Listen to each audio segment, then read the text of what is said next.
I will now give the floor to the Minister of the Syrian Arab Republic. You have the floor, sir. شكرا. Thank you, Mr. President. Allow me to thank you for the efforts that you personally and your brotherly delegation make during your membership of the Council and your presidency this month. On the 9th of October, the Turkish regime started a new chapter in its aggression against my country in flagrant violation of the international law, the principles of the Charter, the resolutions of this Council, the outcome documents of the Astana rounds, and the understandings of Sochi. All of them stress the importance of respecting the territorial integrity and sovereignty of Syria. Said aggression led to the occupation of Syrian territory and the death and injury of hundreds of civilians, among them women, children, and public workers. It also led to the displacements of hundreds of thousands of people and significant material damage in schools, hospitals, vital infrastructure such as dams and electricity and water plants. I guess OCHA regarded all of this as a passing mirage that doesn't merit any attention, and this proves the invalidity of its humanitarian claims. It is unfortunate that Ms. Ursula Müller and Mr. Khayari did not condemn the Turkish aggression. It was referred to as the Turkish military operation in the northeast of Syria, as if it is the northeast of Venus or Mars, and not the northeast of the territories of a country that is a founding member of this organization, a country that is a sovereign country according to international law. The Turkish regime and its partners in the aggression tried, as they always do, to legitimize this aggression and whitewash facts. In its letter addressed to the Council in document S/2019/800-4, it included a number of lies that can fool no one to justify the aggression. It claimed, for instance, that this aggression aims to facilitate the return of the displaced people and preserve the unity and the territorial integrity of the Syrian Arab Republic and to counter terrorism. It even gave this aggression the name Peace Spring and called the area that it seeks to occupy the safe zone. This proves the schizophrenia that the Turkish regime is suffering from, that only a few years ago announced a zero problems approach with its neighbors. It ended up being a zero principles, zero friends, zero good neighborliness approach with all its neighbors. It's not too surprising that the Turkish regime, in its aggression against my country, invoked Article 51 of the Charter. It is a repetition of the approach adopted by its NATO allies. They invoked this article to justify direct military intervention, to justify invasion and threatening of the sovereignty and security and stability of a number of member states of the United Nations. This was the case when the so-called international coalition was established, this illegitimate coalition whose crimes and whose militias paved the way for the current Turkish aggression. It is strange, this magical article, Article 51, that is invoked by some to justify waging wars and military aggressions against countries that are members of the United Nations without any consideration to the mandate of the Security Council, namely the maintenance of peace and security. And we all remember what happens in Yugoslavia, in Iraq, in Libya. Perhaps this council could hold a meeting with the representatives of the Office of Legal Affairs to clarify this important article of the Charter, to debunk the myths and misconceptions surrounding this article, to make the difference between legitimate self-defense on the one hand and war, invasion, and aggression, on the other hand, that are condemned by the Charter. Mr. President, my government condemns in the strongest terms the Turkish aggression and vehemently rejects attempts by the Turkish regime to justify its actions under the pretext of self-defense or countering terrorism. This regime violated the UNO security agreement concluded between both countries in 1998. It recruited, sponsored, supported, trained, and armed thousands of terrorists, including foreign terrorist fighters.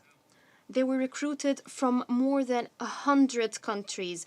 According to United Nations reports, they were received by intelligence services, Turkish intelligence services, in Turkish airports, who facilitated their infiltration through the common borders with my countries. Their crimes were planned for already.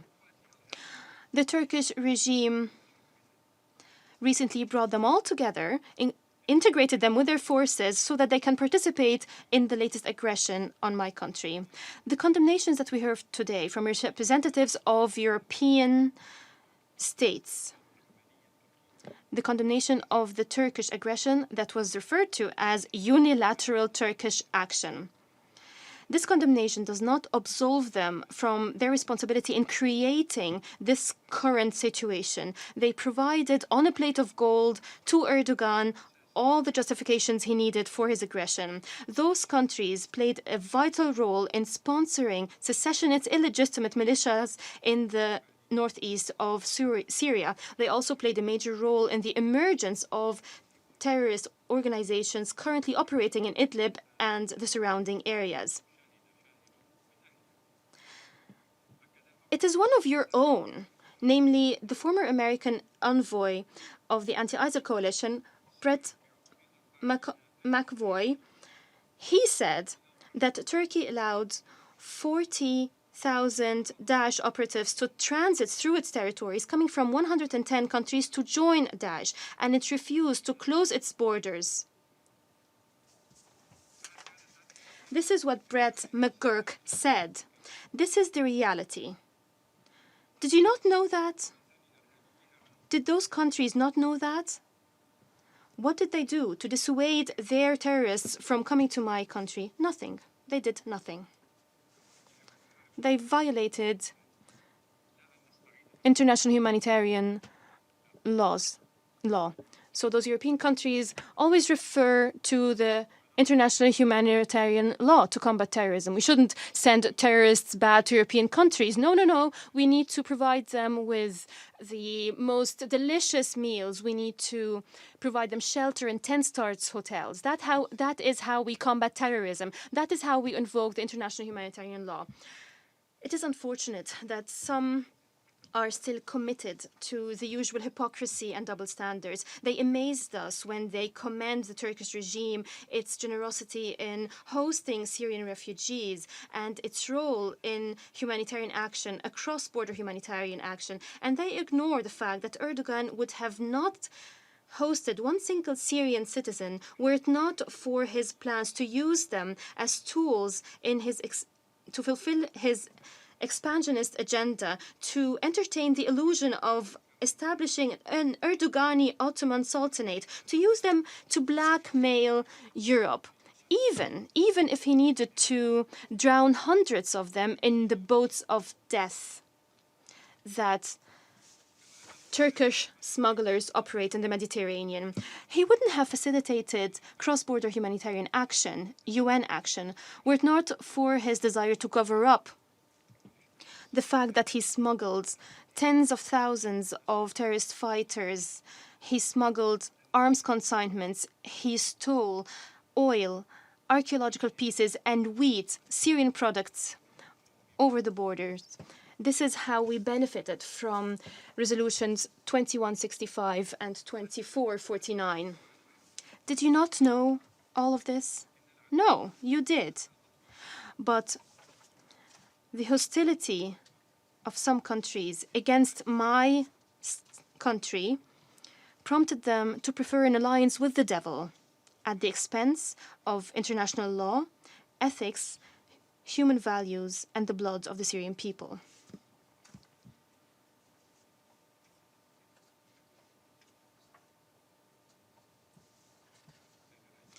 Mr. President,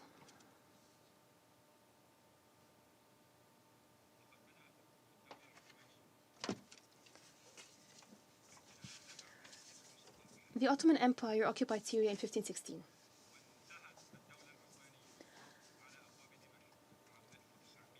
The Ottoman Empire ended in Damascus in 1916. Note that coincidence. 1516, the Ottoman Empire was established. 1916, that was the end of the Ottoman Empire in Damascus and not in Vienna.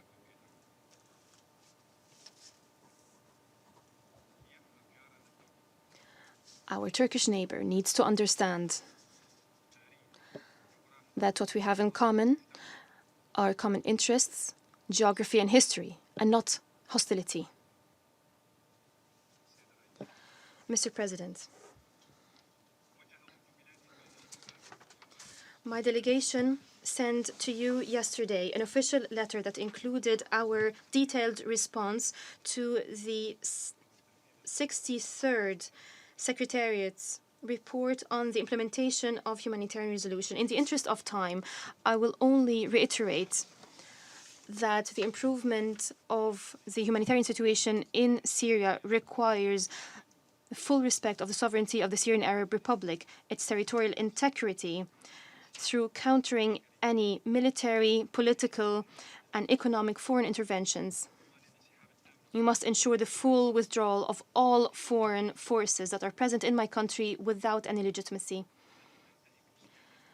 They are violating the sovereignty of the Syrian Arab Republic. They are sponsoring terrorism. They obstruct our efforts and the efforts of our allies to improve the humanitarian situations. This applies to the Rukban camp in the occupied Tanaf area.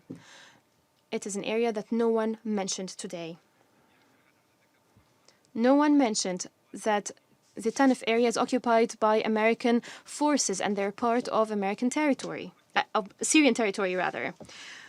We reiterate it's important to lift unilateral coercive measures that the Syrians are suffering from. It is important to fully cooperate with the Syrian government and to support its efforts to counter terrorism and to advance in the humanitarian and development field. Anything else would be simply fishing in troubled waters.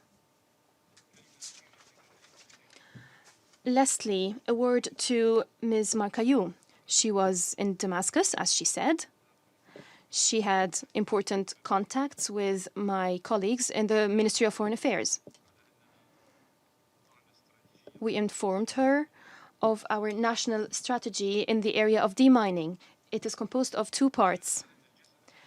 And we clarified that the most important part of our work that is now undergoing to remove mines is done by the Syrian government and our Russian allies. We informed her as well that there is an Armenian mission specialized in demining who are making commendable efforts in this field. We informed her that there is a cooperation with the Aga Khan Foundation for demining to remove mines in the Salamiyya area. We informed her that the European Union claims that it funds 30 projects in Syria, 30 humanitarian projects. However, the European Union excludes demining or funding demining efforts from its projects. This is what we informed Ms. Markayou of. The European Union rejects to fund the efforts by UNMAS to remove mines in Syria. Is demining maybe not a humanitarian act? If demining is a political act, why did we listen to Ms. Markayou, who addressed demining and the humanitarian situation in Syria? Thank you, Mr. President. I thank the President of Syrian Arab Republic for his statement.